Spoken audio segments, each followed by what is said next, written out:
Hello friends. आज के इस वीडियो में हम लोग एक नया टॉपिक पर पढ़ाई करेंगे और वो है nature and characteristics of dreams. यानी कि स्वप्न क्या है, उसका स्वरूप और उसकी कौन कौन सी विशेषताएं होती हैं। आइए हम लोग आज पढ़ते हैं। स्वप्न एक ऐसी घटना होती है जो हम प्रत्येक व्यक्ति के मन में घटित होता है और हम सभी लोग स्वप्न देखते हैं। उसमें कुछ स्वप्न तो दुखद होते हैं, कुछ स्वप्न सुखद होते हैं और कुछ मिक्स्ड होते हैं। परंतु या फिर कब हम ये कह सकते हैं कि कुछ अंश सुखद होता है, कुछ अंश दुखद होता है।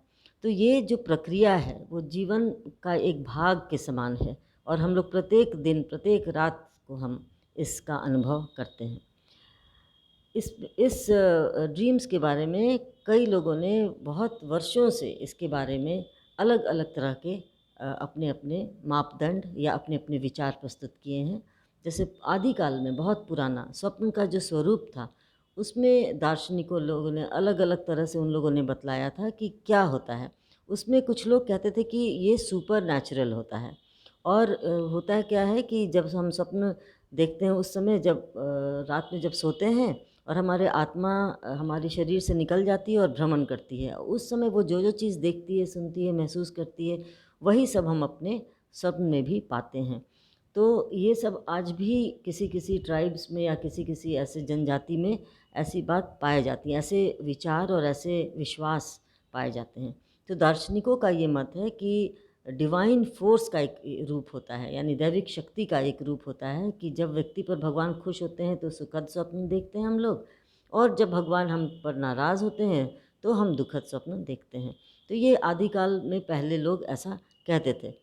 अरिस्टोटल ने सबसे पहले, वो ऐसे दार्शनिक थे जिनके अनुसार स्वप्न उन भीतरी दैहिक परिवर्तनों द्वारा उत्पन्न होता है जिसे व्यक्ति जागृत अवस्था में, यानी जब हम जगते हैं, अनुभव नहीं कर पाता। मतलब कि वो हमेशा ये कहते थे कि वो एक हम फिजियोलॉजिकल चेंज एक तरह का होता है जिसको कि व्यक्ति स्वप्न के नींद में ही महसूस करता है और हम जगते हैं तो हमें उसके बारे में कुछ भी अनुभव नहीं हो पाता। उसके बाद कुछ मनोवैज्ञानिक थे जो कि बाद में आए, तो उसमें एक सिगमंड फ्रॉयड है, एडलर है, यूंग है। इन लोगों का जो विचार था वो कहते थे कि it is a mental process, यानी कि वो मानसिक प्रक्रिया है और हम लोग भिन्न भिन्न प्रकार की मानसिक क्रियाएं हमारे मन में हमेशा चलती रहती है और इसी का स्वरूप हम लोग ड्रीम्स के माध्यम से, स्वप्न के माध्यम से देखते हैं। और ये हेलुसिनेटरी नेचर का होता है, इसके बारे में भी उन्होंने कहा। तो आइए हम लोग देखते हैं इसके डेफिनेशंस के बारे में। पहले मीनिंग हम लोग देखेंगे। A dream is a succession of images, ideas, emotions and sensations that usually occur involuntarily in the mind during certain stages of sleep. The content and function of dreams are not fully understood, although they have been a topic of scientific, philosophical and religious interest. यानी कि इस statement में ये कहा गया है कि एक तरह का इमेज हम होता है। स्वप्न क्या होता है? एक तरह का इमेज होता है, आकार होता है, आइडियाज़, विचार होते हैं, संवेग होता है, फीलिंग्स होती हैं जिसको कि हम, और जो इनवॉलेंट्री यानी बिना जाने हुए अपने आप से मस्तिष्क में आता है और हम लोग स्वप्न के जब हम सो जाते हैं तो स्वप्न के माध्यम से हम इसको देखते हैं। और इसका कंटेंट जो होता है वो, उसके बारे में भी लोगों ने बहुत सारे विचार दिए कि वो साइंटिफिक भी होता है, फिलोसफिकल भी होता है और रिलीजियस इंटरेस्ट का भी होता है। Dreams mainly occur in the rapid eye movement stage of sleep, यानी जब हम सोते हैं तो हमारा REM होता है, हमारे ब्रेन एक्टिविटी होता है। When brain activity is high and resembles that of being awake. जैसे कि उस समय जो रैपिड आई मूवमेंट जब होता है, जबकि ऐसा लगता है कि ब्रेन तो जगा रहता है, हमारा शरीर सिर्फ सोया रहता है। REM sleep is revealed by continuous movement of the eyes during sleep, इसीलिए इसको रैपिड आई मूवमेंट कहते हैं, क्योंकि हम स्वप्न में भी हमारी जो आँखें होती हैं वो मूव करती रहती हैं। एट टाइम्स ड्रीम्स में अकर during other stages of sleep. तो कई बार ऐसा होता है कि REM के बाद NREM जब होता है तो उस वक्त भी हम स्वप्न देखते हैं।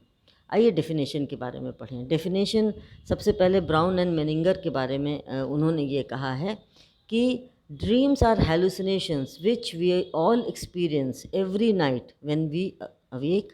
There hallucinatory nature is quite obvious to us. उन्होंने मेनिंगर और ब्राउन महोदय ने कहा कि स्वप्न का अर्थ उन्होंने समझाते हुए इस तरह से कहा है कि स्वप्न एक तरह का विभ्रम होता है, जिन्हें हम सभी प्रत्येक रात्रि अनुभव करते हैं। हम सभी ड्रीम्स देखते हैं और जब हम जागते हैं तो इनका विभ्रमिक जो स्वरूप होता है बिल्कुल ही स्पष्ट हो जाता है। उसको हम लोग को ऐसा महसूस होता है कि हमने क्या देखा उसका कोई अर्थ नहीं सामने नज़र आता है। पेज जेडी पेज मनोवैज्ञानिक थे, उनका ये कहना है कि dreams mirror unconscious conflicts, express repressed wishes and have been called by Freud the royal road to the unconscious.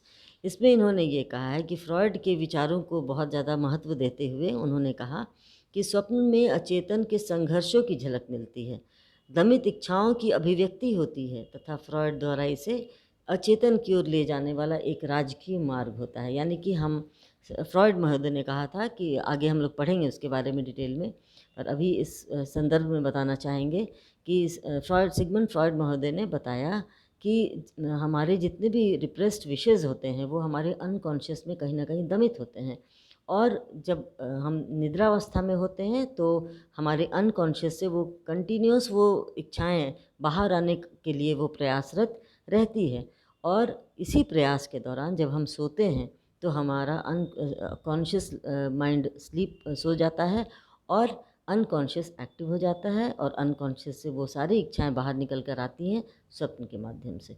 तो इन्होंने इस तरह से इसके बारे में समझाया। आइए अब हम लोग पढ़ते हैं कि इसके कैरेक्टरिस्टिक्स के बारे में, इसके कौन कौन से इसका स्वरूप होता है या फिर इसका विशेषताएं कौन कौन सी होती हैं। आइए हम लोग देखते हैं। सिगमंड फ्रॉयड, ब्राउन और बहुत सारे ऐसे मनोवैज्ञानिकों ने इन सारी कैरेक्टरिस्टिक्स के बारे में बताया है। सबसे पहला है ड्रीम्स आर मीनिंगफुल। ये बहुत सही बात है कि ड्रीम्स हमेशा मीनिंगफुल होता है, कभी वो निरर्थक नहीं होता।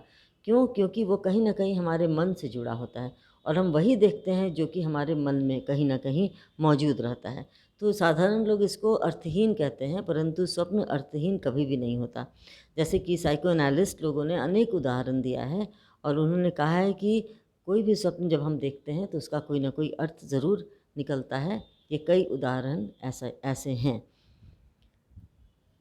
दूसरा है ड्रीम्स आर सिंबॉलिक। ड्रीम्स हमेशा सिंबॉलिक होता है, यानी कि अगर हम जिस तरह से स्वप्न को अपने अंदर डिप्रेस ड्रीम्स सॉरी जो हमारे डिज़ायर्स होते हैं उसको जो हम लोग अंदर अपने दमित कर देते हैं अनकॉन्शियस में, अगर उसी रूप में हम उस इच्छाओं को देखेंगे तो वो हो सकता है कि हमारे स्लीप को डिस्टर्ब करे। इसीलिए क्या होता है कि हम स्वप्न में उसके बदले हुए स्वरूप को देखते हैं, यानी कि एक सिंबल के रूप में हम देखते हैं, प्रतीक के रूप में देखते हैं।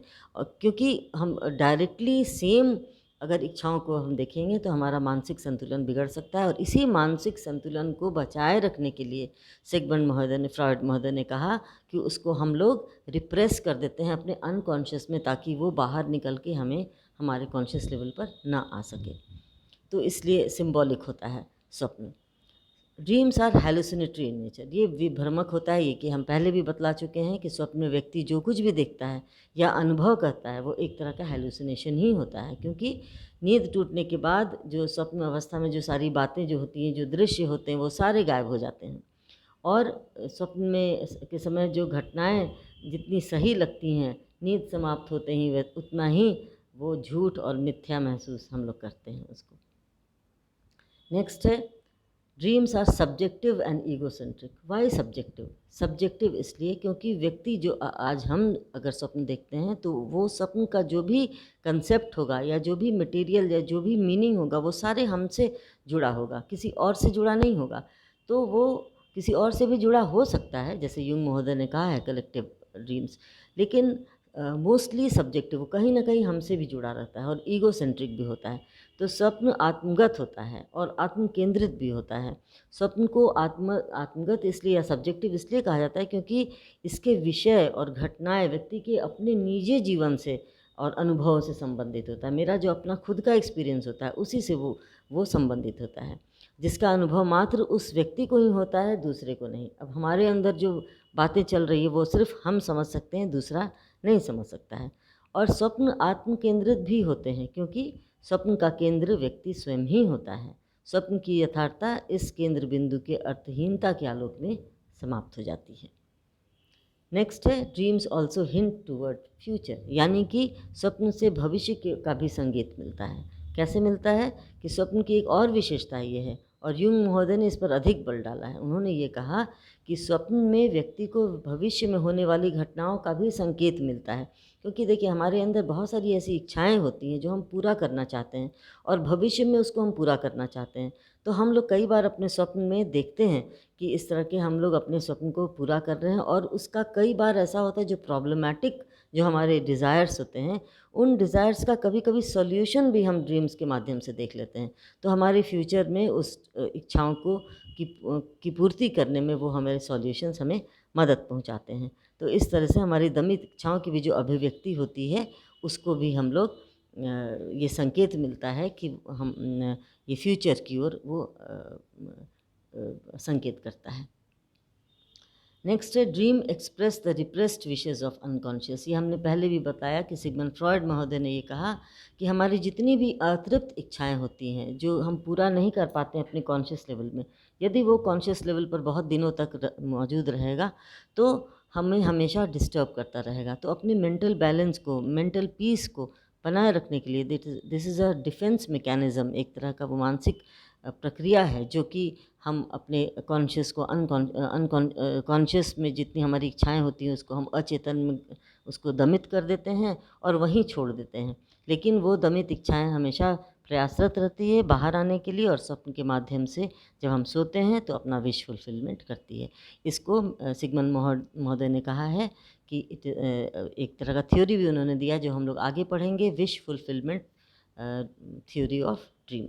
तो इस तरीके से हम लोग देखें कि ये इतने सारे इसमें कैरेक्टरिस्टिक्स होते हैं, विशेषताएं होती हैं जो कि साइकोलॉजिकल सिग्निफिकेंस का है, इसका मनोवैज्ञानिक महत्व है और काफ़ी महत्व है इसका, क्योंकि स्वप्न हमें व्यक्ति की बीती ज़िंदगी और भविष्य की घटनाओं के बारे में अर्थपूर्ण ज्ञान देने में समर्थ होता है। आशा है आपको ये वीडियो पसंद आया होगा और आपको समझ में आया होगा कि स्वप्न का स्वरूप क्या होता है और उसकी कौन कौन सी खास विशेषताएं होती हैं। अगर किसी तरह का कोई क्वेरी होगा तो मैसेज बॉक्स में डालकर ज़रूर क्वेरी का जवाब हमसे लें, और हम पूरी कोशिश करेंगे कि आपके हर जवाब का हम उत्तर दे सकें। वीडियो देखने के लिए धन्यवाद।